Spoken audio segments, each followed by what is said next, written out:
So let's suppose that you're a state or local public health department and you're looking to identify areas with limited access to healthy food, as well as understand the characteristics of the community and assess what type of intervention is appropriate and sustainable. So with that scenario in mind, we'll go to Policy Map. And let's suppose that you're interested in the area by Garfield Park in Chicago. So you can either type in the city or a zip code or a specific address to be taken to that location.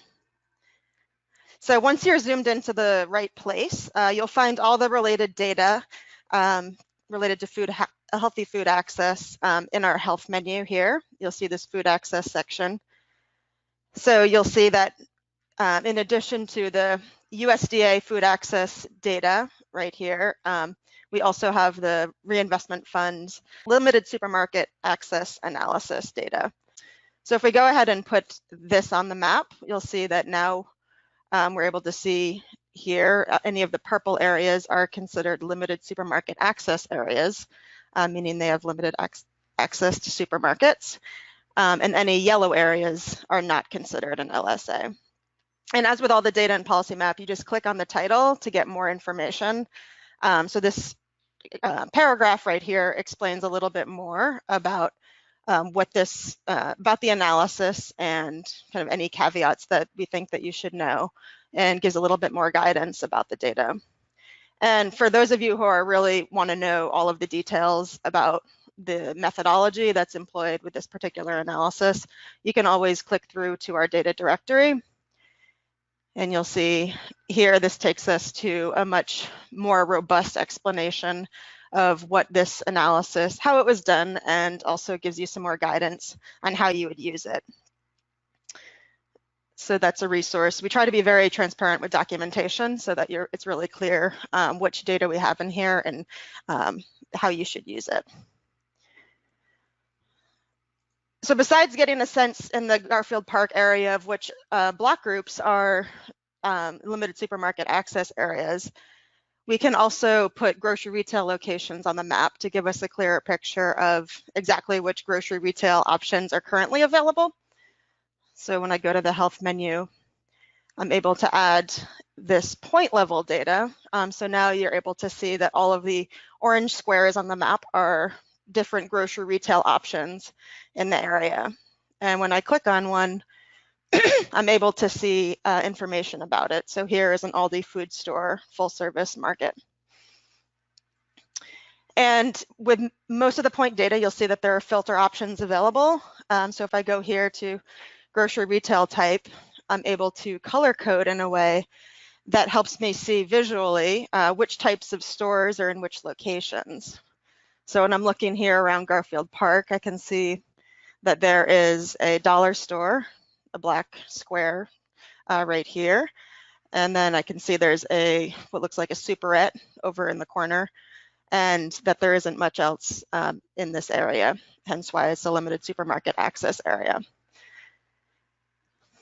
You can also get a clear, more robust picture of healthy food options in the area by adding farmers markets. So if I go back to the health menu, I'm able to add farmers markets. And now I can see that there appears to be a farmers market just north of Garfield Park.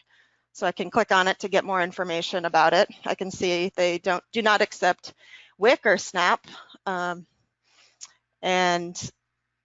that provides a kind of clearer picture of which healthy food options or potentially not healthy food options currently exist in the area.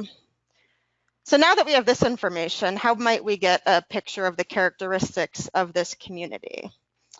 So to do that, I'll create a target area, which in policy map language, we refer to as a custom region. So I do that below the map. Here it says create. I'll go ahead and draw my target area that I've decided to focus on.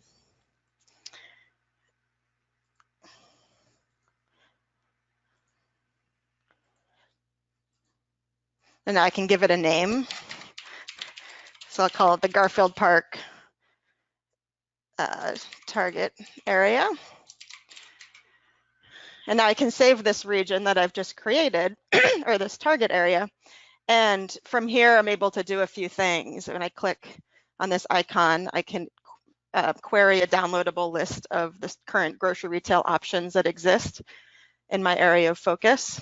See, here's the download button.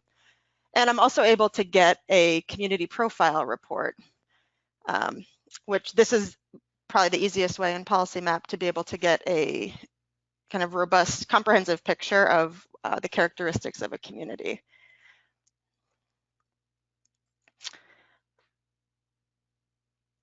So here's the community profile report for our target area by Garfield Park. And you'll see it gives an overview of population trends. We can see that in this area, the population has increased about 5% since 2000, as opposed to a 3% decline in the Cook County. It gives us an overview of the racial and ethnic makeup of the area.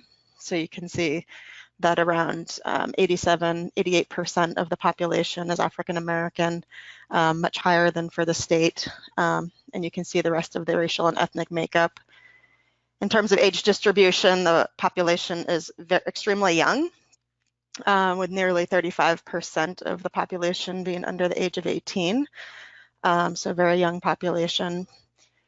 There's households by income level. So in this particular target area, over half of the households earn less than $25,000. And then you can see the rest of the breakdown as well. We can see an overview of the family and household types. And here we have an overview of the housing stock in the area. So we can see around nearly half of the housing stock is in small apartment buildings. And then here you can see the rest of the makeup.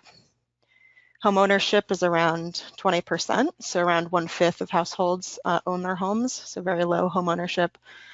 And then there's a section showing commercial and residential vacancy that we update on a quarterly basis. And then you'll see some data around employment and employment by industry. So we get a sense that in this particular target area, the workforce is very overrepresented in healthcare and social assistance. And then there's some data around crime as well.